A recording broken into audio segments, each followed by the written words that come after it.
Good morning, students. Today I will discuss on a topic types of friction. Here we'll discuss on three different types of friction, that is static friction, sliding friction and rolling friction. क्या है कि आप जब higher classes में जाएंगे तो types of friction आपको मिलेगा static friction and kinetic friction. वहाँ पर आपको इस तरह का सेपरेशन नहीं मिलेगा। स्टैटिक फ्रिक्शन का मतलब जब बॉडी रेस्ट पर होता है और जो फ्रिक्शन लगता है उसे हम लोग स्टैटिक फ्रिक्शन कहते हैं। और बॉडी जब मोशन में होता है तो sliding that is also in motion, rolling that is also in motion, तो दोनों हमारे काइनेटिक में आ जाते हैं। और let us study this topic with activity. आइए हम लोग इस टॉपिक को एक एक्टिविटी से स्टडी करते हैं। सबसे पहले मैं बता देना चाहूँगा कि स्टैटिक फ्रिक्शन क्या होता है। जब बॉडी रेस्ट पर है, यहाँ पर एक बॉडी है जो रेस्ट पर है, अब हम इसको पुल करना चाहेंगे ना, I want to pull it. अब क्या होगा कि सबसे पहले देखिए कि अब बॉक्स अभी रेस्ट पर है या किसी डायरेक्शन में मूव नहीं कर रहा है।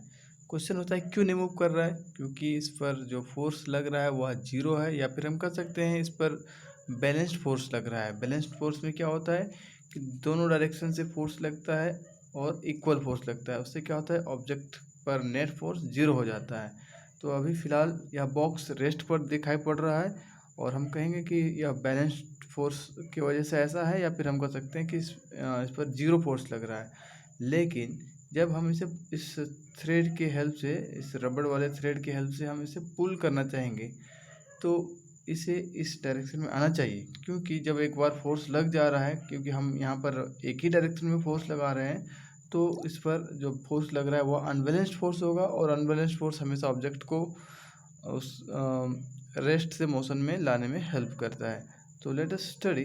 देखिए हम लोग क्या देख पा रहे हैं, when I am pulling the box. अब देख पा रहे हैं कि यह बॉक्स अभी शिफ्ट नहीं किया। इस तरह से लेंथ काफ़ी बढ़ाया जा रहा है, फिर भी बॉक्स शिफ्ट नहीं कर रहा है। काफ़ी देर के बाद बॉक्स में थोड़ा टेंडेंसी शिफ्ट होने का आया। तो हम यहाँ पर क्या समझ पा रहे हैं कि जब फोर्स लग रहा है इस बॉक्स पर इस थ्रेड के हेल्प से इस डायरेक्शन में, लेकिन भी बॉक्स नहीं मूव कर रहा है। इसका मतलब है अगर सपोज मैंने इधर 5 न्यूटन फोर्स लगाया इस डायरेक्शन में, इसका मतलब इधर भी 5 न्यूटन फोर्स किसी ने लगाया। किसने लगाया? फ्रिक्शन ने। फ्रिक्शन कहाँ है? इसके सरफेस और इस पेपर के सरफेस और इस बॉक्स के सरफेस के बीच में जो फ्रिक्शन लग रहा है, वह फ्रिक्शन किधर लगता है? मोशन के जस्ट अपोजिट। मैं इसे इधर मूव करना चाहता हूँ, फ्रिक्शन उधर लग रहा है, और वह फोर्स जो फोर्स मैं लगाऊंगा जस्ट उसके बराबर लगता है, तो उस फोर्स को कहते हैं स्टैटिक फ्रिक्शन। एक बात और जानिए, स्टैटिक फ्रिक्शन को सेल्फ एडजस्टिंग फ्रिक्शन कहते हैं, या फिक्स नहीं होता। जैसे मैंने सपोज अभी आप देखिए कि सपोज मैंने 1 न्यूटन लगाया, ये नहीं बढ़ा, इसका मतलब क्या हुआ कि फ्रिक्शन फोर्स 1 न्यूटन है, नेट फोर्स जीरो। मैंने थोड़ा सा बढ़ा दिया, अब यहाँ पर 2 न्यूटन फोर्स लग रहा है। सपोज मैंने 2 न्यूटन फोर्स लगाया, ये नहीं बढ़ा, इसका मतलब यहाँ भी 2 न्यूटन फोर्स लग रहा है, नेट फोर्स क्या है? जीरो, ये रेस्ट पर है। और मैंने पुल कर दिया, अब 3 न्यूटन है, फिर भी बॉक्स नहीं बढ़ा, इसका मतलब फ्रिक्शन ने 3 न्यूटन फोर्स लगा लिया है। इस तरह से क्या होता है कि स्टैटिक फ्रिक्शन खुद को एडजस्ट करता है, और एक लिमिट होता है, और उस लिमिटिंग वाले वैल्यू को हम लोग कहते हैं लिमिटिंग फ्रिक्शन, जिसे हम लोग थोड़ा स्टडी करेंगे डिटेल में। और नेक्स्ट है स्लाइडिंग फ्रिक्शन। अब हम लोग स्लाइडिंग में क्या देख पाते हैं कि जैसे अभी इस बॉक्स को पुल किया जाता है, अब देखिए कि इसका लेंथ इस बॉक्स के रेस्ट में रहने तक में क्या लेंथ इसका इंक्रीज करता है, और जब यह स्लाइड करता है तब इसका लेंथ क्या आपको दिखाई पड़ता है। So let us do activity.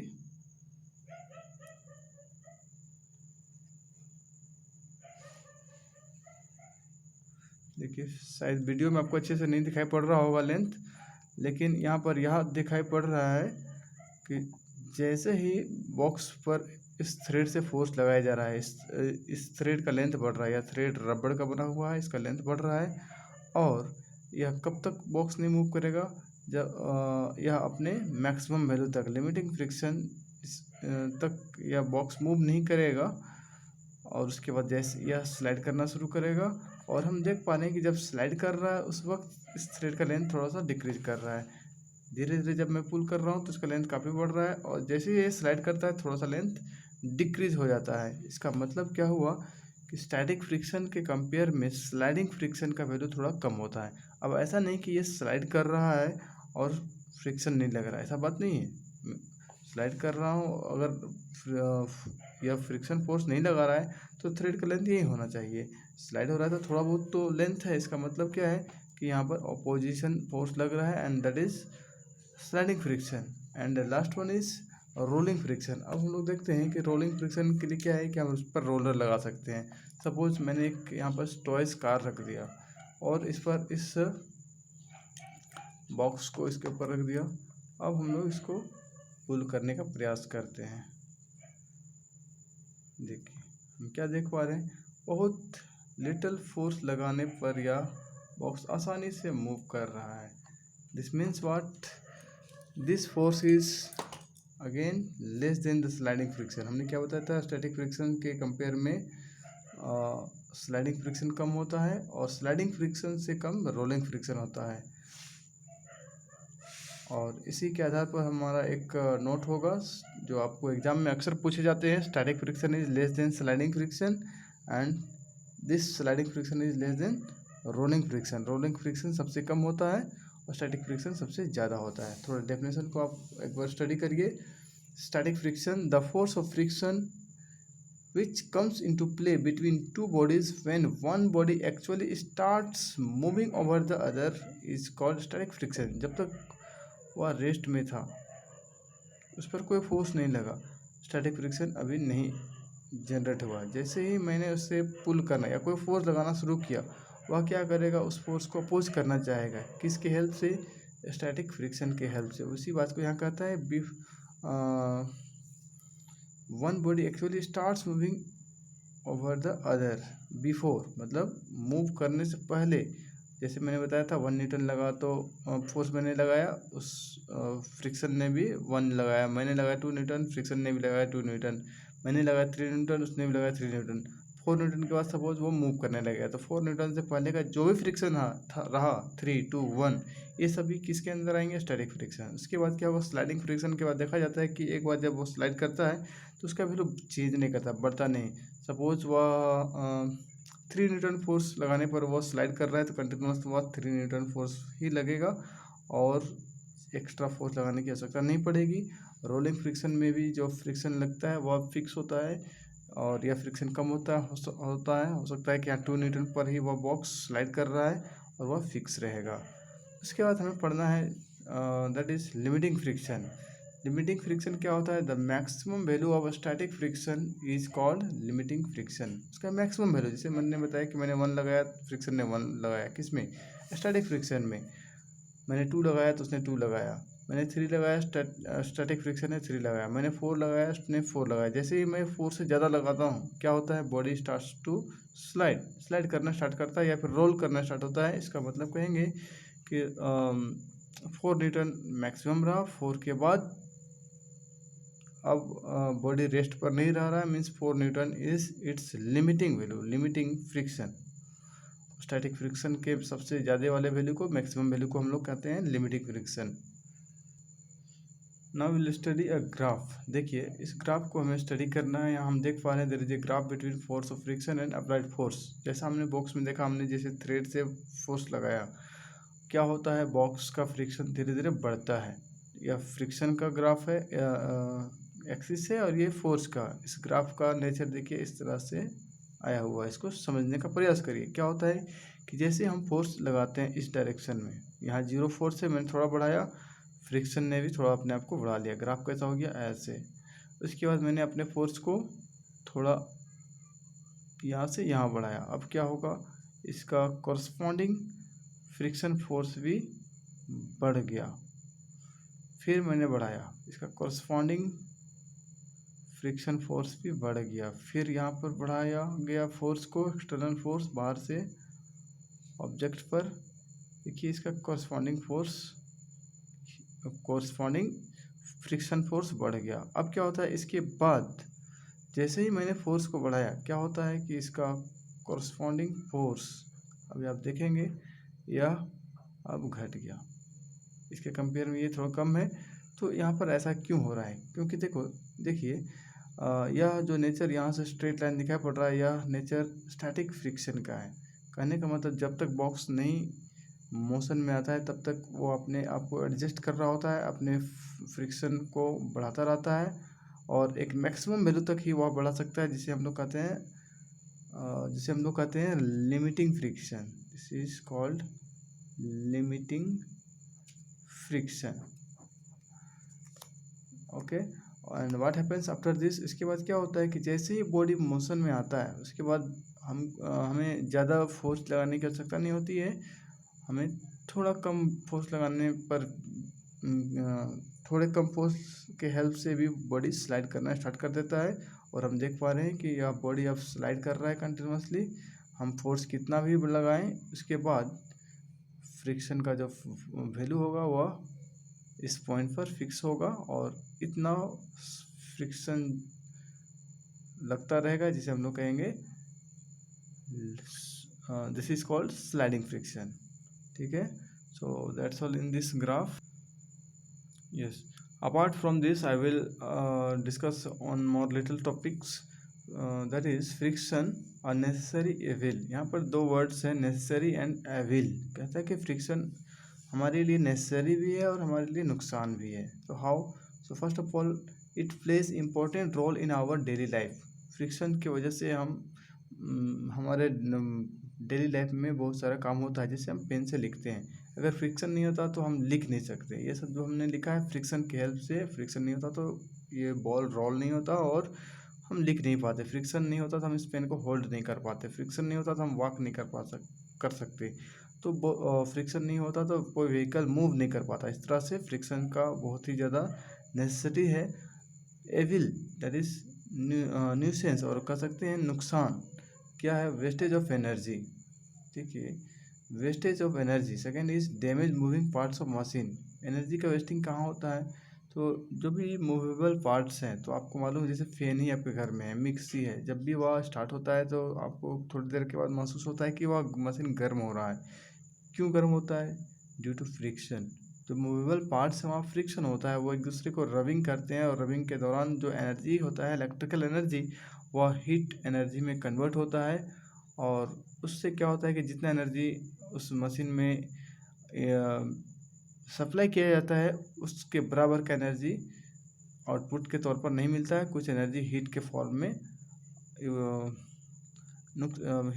Form में वेस्ट हो जाता है। नेक्स्ट टॉपिक इज फ्रिक्शन और नेसेसिटी। कहता है कि फ्रिक्शन हमारे लिए नेसेसिटी है, आवश्यकता है, हमारे लिए फ़ायदेमंद है। How? So number 1, friction helps in walking on the ground. अगर फ्रिक्शन नहीं होता तो हम वॉक नहीं कर पाते। हम अपने फुट से क्या करते हैं? अर्थ के सरफेस को पुल करते हैं और रिएक्शन पर अर्थ हमें आगे की तरफ पुश करती है।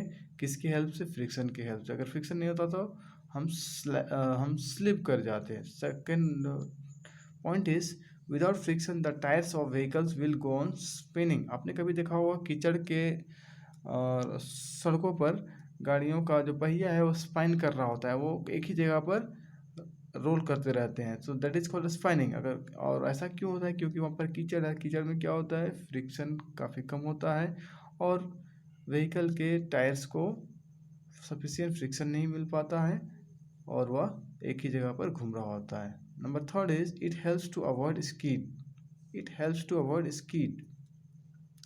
कहता है कि फ्रिक्शन हमें स्कीड करने से बचाता है। कैसे? जैसे आप सपोज क्या होता है कि हम बाइक चलाते हैं, साइकिल चलाते हैं, कार चलाते हैं और ब्रेक लगाते हैं। ब्रेक लगाने के बाद क्या होता है कि वह व्हीकल थोड़ी देर के बाद रुक जाता है। सपोज रोड और हमारे व्हीकल के टायर्स के बीच में फ्रिक्शन ना रहे। जैसे कभी आपको लगता है कि आपके गाड़ी के पहिया का जो टायर्स में जो स्पाइक्स बने होते हैं वो घिस गए हैं, तो आपको क्या लगता है कि आप ब्रेक लगाएंगे तो शायद थोड़ा देर में रुके, सही समय पर ना रुके या स्किडिंग होने का संभावना होता है। उस तरह से कहता है कि यह स्किडिंग को कम करने में, रोकने में, अवॉइड करने में हमें हेल्प करता है। कौन? तो friction. Number 4 is it helps in performing day to day activities और टास्क। तो हमने बताया डे टू डे एक्टिविटी क्या है, तो राइटिंग। ठीक है, मैंने पेन को होल्ड किया है तो ये हमारा एक्टिविटी है। साथ साथ हम लोग क्या करते हैं, वॉक करते हैं, दैट इज ऑल्सो एक्टिविटी। और आप सोच सकते हैं बहुत सारे एक्टिविटीज़ आपके घरों में जिसे आप करते हैं, वहाँ पर आप एनालाइज करिए कि आप उस वर्क में फ्रिक्शन का इन्वॉल्वमेंट है या नहीं है। And last one is friction and evil और न्यूसेंस। तो हम इन दोनों टॉपिक को एक साथ बात करेंगे। इन दोनों का एक साथ यहाँ पर जिक्र हुआ है कि एन एविल और no sorry, friction and evil और न्यूसेंस कहा गया है। यहाँ पर फ्रिक्शन एविल है, नुकसानदायक है। इस टॉपिक पर हम लोग कहेंगे कि हाउ फ्रिक्शन इज एविल और न्यूसेंस। इसके लिए number 1 point is it due to friction there is a wastage of energy. कहाँ पर एनर्जी वेस्ट होता है, तो हमने बताया था मूवेबल पार्ट्स होते हैं जैसे फैन है, मिक्सी है, और भी मूवेबल इंजन्स होते हैं, वहाँ पर फ्रिक्शन हीट जनरेट करता है और इलेक्ट्रिकल एनर्जी हीट एनर्जी में वेस्ट होता रहता है। सो दिस इज एविल और न्यूसेंस, नुकसान है। Second, it damage movable parts of machine. कई बार होता है कि मशीन काफ़ी ज़्यादा गर्म हो जाता है और फ्रिक्शन बढ़ेगा तो ऑब्वियस है, पुराना है, जंग लग गया है, रस्टिंग है, हीटिंग बढ़ेगा और ज़्यादा हीट होने से मशीन में आग लग सकती है और वह डैमेज हो सकता है। एक और पॉइंट हम कह सकते हैं, due to friction there is a wear and tear of spikes and soles of our shoes. Frictions की वजह से क्या होता है, हमारे जूते चप्पल का जो स्पाइक्स है वह घिस जाता है, और व्हीकल्स का जो टायर्स होता है उनका जो ग्रुप्स बना होता है, स्पाइक्स बना होता है, वो सभी घिस जाते हैं। So we can say that friction and evil. Exam में आपको इन 3 पॉइंट पर क्वेश्चन पूछा जाता है, फ्रिक्शन अननेसेसरी, एविल। आपको यहाँ पर दोनों बातों को कहना है कि नेसेसरी भी है, एविल है। सेकेंड है नेसेसिटी, आपको केवल यहाँ वही बात करना है कि यह किस तरह से आपके लिए ज़रूरतमंद है। लास्ट वन एन एविल, मतलब इससे आपको क्या क्या नुकसान होता है। इस वीडियो में इतना ही। Thank you.